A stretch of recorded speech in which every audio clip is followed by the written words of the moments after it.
உச்சகட்ட குழப்பத்தில் பாஜக, காங்கிரஸ், அதாவது பீகாருடைய தேர்தல் கூட்டணி உச்சகட்ட குழப்பத்தில் போயிட்டு இருக்கு. சூடுபிடிக்கக்கூடிய பீகார் தேர்தல் களம் இப்போ எப்படி இருக்கு அப்படின்னு பார்க்கும்போது, நவம்பர் 6 மற்றும் 11ஆம் தேதிகளில் பீகார் 2 கட்டமாக சட்டமன்ற தேர்தல் நடக்கிறதுக்கு. ஆனால் இன்னமும் கூட்டணி தொடர்பான அறிவிப்பு அப்படிங்கிறது, அந்த தொகுதி சீட்டு பங்கீடு அப்படிங்கிறது குழப்பத்தில் தான் போயிட்டு இருக்கு. பாஜக மற்றும் காங்கிரஸ் கூட்டணியில் தொகுதி பங்கீடு இறுதி செய்யப்படலை. இதனால 2 கூட்டணி தலைமையும் கடுமையான ஒரு அப்செட்டில் இருக்காங்க அப்படின்னு சொல்கிறாங்க. பீகார் மாநில சட்டப்பேரவையினுடைய பதவிக்காலம் நவம்பர் 22ஆம் தேதியோட முடியுது. அதனால் அங்கு அதற்கு முன்னதாக தேர்தல் நடத்த உத்தரவிடப்பட்டு அதற்கான தேதிகள்லாம் தேர்தல் ஆணையம் அறிவிச்சிருக்காங்க. இந்த ஸ்டேட்டில் ஐக்கிய ஜனதா தளம் கட்சி ஆட்சியில் இருக்காங்க. முதலமைச்சராக கட்சியினுடைய தலைவர் நிதிஷ்குமார் இருக்கார். அப்போது இந்த கட்சி தேசிய அளவில் பாஜக தலைமையிலான என்டிஏ கூட்டணியில் இருக்காங்க. இந்த ஸ்டேட்டில் மும்முனை போட்டி இருக்குது. ஒன்று ஐக்கிய ஜனதாதளம் தலைமையிலான என்டிஏ கூட்டணி, 2வது ராஷ்ட்ரிய ஜனதாதளம் தலைமையிலான மகாபந்தன் கூட்டணி, 3வது புதியதாக கட்சி தொடங்கக்கூடிய பிரசாந்த் கிஷோருடைய ஜன் சுராஜ் கட்சி. இதில் என்டிஏ கூட்டணியில் பாஜக, ஐக்கிய ஜனதாதளம், நிதிஷ்குமாருடைய கட்சி ஐக்கிய ஜனதாதளம், அதே போல் லோக் ஜனசக்தி கட்சி, ராம்விலாஸுடைய இந்த கட்சி, மதசார்பற்ற இந்துஸ்தானி அவாம் மோர்ச்சா கட்சி, ராஷ்ட்ரிய லோக் மோர்ச்சா அப்படின்னு மொத்தமாக ஒரு 5 கட்சிகள் இந்த கூட்டணியில் இருக்காங்க. இந்த 5 கட்சிகளில் 3 கட்சிகள் கடந்த முறையும் என்டிஏ கூட்டணியில் தான் இருக்காங்க. இதில் பாஜக பொறுத்தவரைக்கும் கடந்த முறை பார்த்தோன்னா 110 தொகுதிகளில் போட்டிட்டு 74 இடங்களில் வின் பண்ணாங்க. ஐக்கிய ஜனதாதளம் 115 இடங்களில் போட்டியிட்டு 43 இடங்களில் வின் பண்ணாங்க. மதசார்பற்ற இந்துஸ்தானி அவாம் மோர்ச்சா கட்சி 7 தொகுதிகளில் போட்டியிட்டு 4 இடங்களையும் பெற்றிருந்தாங்க. அதனால் இந்த 3 கட்சிகளும் கடந்த முறையை விட இந்த முறை கூடுதல் தொகுதியில் போட்டியிடுறதுக்கு முடிவு பண்ணியிருக்காங்களாம்.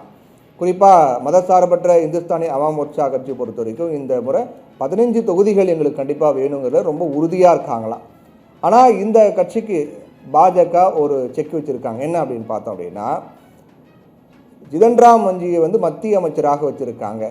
இதன் மூலமாக சீட் பேரம் பேசக்கூடாது, உங்களுக்கு நாங்கள் ஒரு பொறுப்பு, ஒரு பதவி கொடுத்துட்டோம் இல்லையா, ஒரு மத்திய அமைச்சராக வச்சுருக்கோம் இல்லையா, அதனால் சீட் பேரெல்லாம் அங்கே வாய்ப்பு இல்லை அப்படிங்கிற மாதிரி அவங்க லாக் பண்ணாங்க.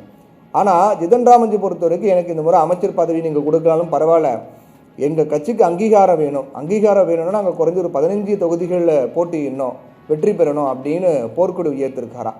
ஆனால் போன முறை ஒதுக்கிய 7 தொகுதிகளே உங்களுக்கு அதிகம்தான், அதனால் இன்னும் ஒரு கூடுதலாக ஒரு 3 தொகுதிகள் போட்டு ஒரு 10 தொகுதி கொடுக்குறோம், ஆனால் நீங்கள் கேட்குற 15 தொகுதிலாம் வாய்ப்பே இல்லை அப்படின்னு பாஜக சொல்லிட்டு வராங்களாம். இதனால் கடும் அதிருப்தியில் இருக்கக்கூடிய ஜிதன் ராம் மஞ்சி, நாங்கள் கேட்ட தொகுதியை கொடுத்தா ஓகே, இல்லைனா நாங்கள் இந்த தேர்தலில் போட்டியிடலை, வேணால் வெளியிலிருந்து உங்களுக்கு சப்போர்ட் கூட பண்ணுறோம், ஆனால் நாங்கள் போட்டியிட மாட்டோம் அப்படின்னு ரொம்ப ஸ்ட்ரிக்ட் அண்ட் ரைட்டாக சொல்லிட்டாராம். இதனால் கூட்டணியில் அதிருப்தி ஏற்பட்டிருக்கிறது அப்படின்னு பார்க்குறோம். அப்போது என்டிஏ கூட்டணியில் பீகார் இன்னும் உறுதியாகவில்லை, அதிருப்தி போயிட்டு தான் இருக்குது. தேர்தல் தேதி அறிவிச்சிட்டாங்க. அவங்க பக்கம் அப்படி இருக்குன்னு பார்த்தோம் அப்படின்னா, மறுபக்கம் இந்த பக்கம் காங்கிரஸ் மகாபந்தன் கூட்டணி பொறுத்த வரைக்கும், மகாபந்தன் கூட்டணியிலும் குழப்பம் உச்சக்கட்டத்தை எட்டி இருக்குது அப்படின்னு சொல்கிறாங்க. இடதுசாரிகளுக்கு நல்ல செல்வாக்கு இருக்கிறது அப்படின்னு பார்க்கும்போது, ராஷ்ட்ரிய ஜனதாதளம் 1, காங்கிரஸ் 2, இந்திய கம்யூனிஸ்ட் கட்சி எம்எல் 3, இந்திய கம்யூனிஸ்ட் கட்சி 4, 5வது மார்க்சிஸ்ட் கம்யூனிஸ்ட் கட்சி, 6வது விகாஸில் இன்சான் கட்சி, 7வது ஜார்க்கண்ட் முக்தி மோர்ச்சா ஆகிய கட்சிகள்லாம் மகாபந்தன் கூட்டணியில் அங்கம் வகிக்கிறாங்க. இந்த கட்சிகளில் கடந்த தேர்தலில் பார்த்தோம் அப்படின்னா, ராஷ்ட்ரிய ஜனதாதளம் 144 போட்டியிட்டு 75 இடங்களில் வின் பண்ணாங்க. காங்கிரஸ் 70 போட்டியிட்டு 19 இடங்களையும், இந்திய கம்யூனிஸ்ட் கட்சி எம்எல் பார்த்தோம் அப்படின்னா 19 போட்டியிட்டு 12 இடங்களையும் வெற்றி பெற்றிருந்தாங்க. கம்பாரிசன் அளவில் பார்க்கும்போது குறைவான இடங்களை இந்திய கம்யூனிஸ்ட் கட்சி எம்எல் வெற்றி பெற்றாலும் கூட போட்டியிட்ட தொகுதிகளில் அதிக தொகுதிகளை வென்றது இந்த கட்சி தான்.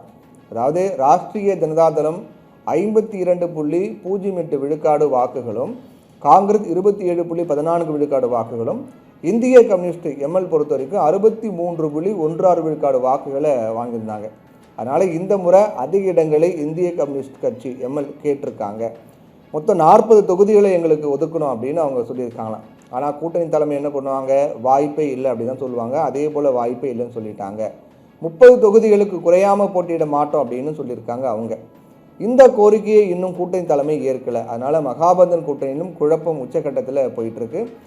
சீக்கிரமாகவே இதுக்கு தீர்வு காணப்பட்டால் தான் அடுத்த கட்ட பிரச்சார பணிகள்லாம் கட்சிகள் தீவிரப்படுத்த முடியும். ஆனால் இப்போ வரைக்கும் இந்த குழப்பம் வழக்கமாக ஒவ்வொரு தேர்தலையும் வரக்கூடிய குழப்பம் தான்.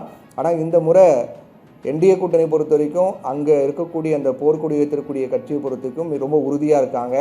இந்த பக்கம் பார்த்தோம் அப்படின்னா மகாபந்தன் கூட்டணியிலும் 40 தொகுதி வேணும் அப்படின்னு உறுதியாக இருக்காங்க. இப்போ என்ன நடக்க போகுது அப்படிங்கிறதையும் நாம் பார்க்க வேண்டியிருக்கு.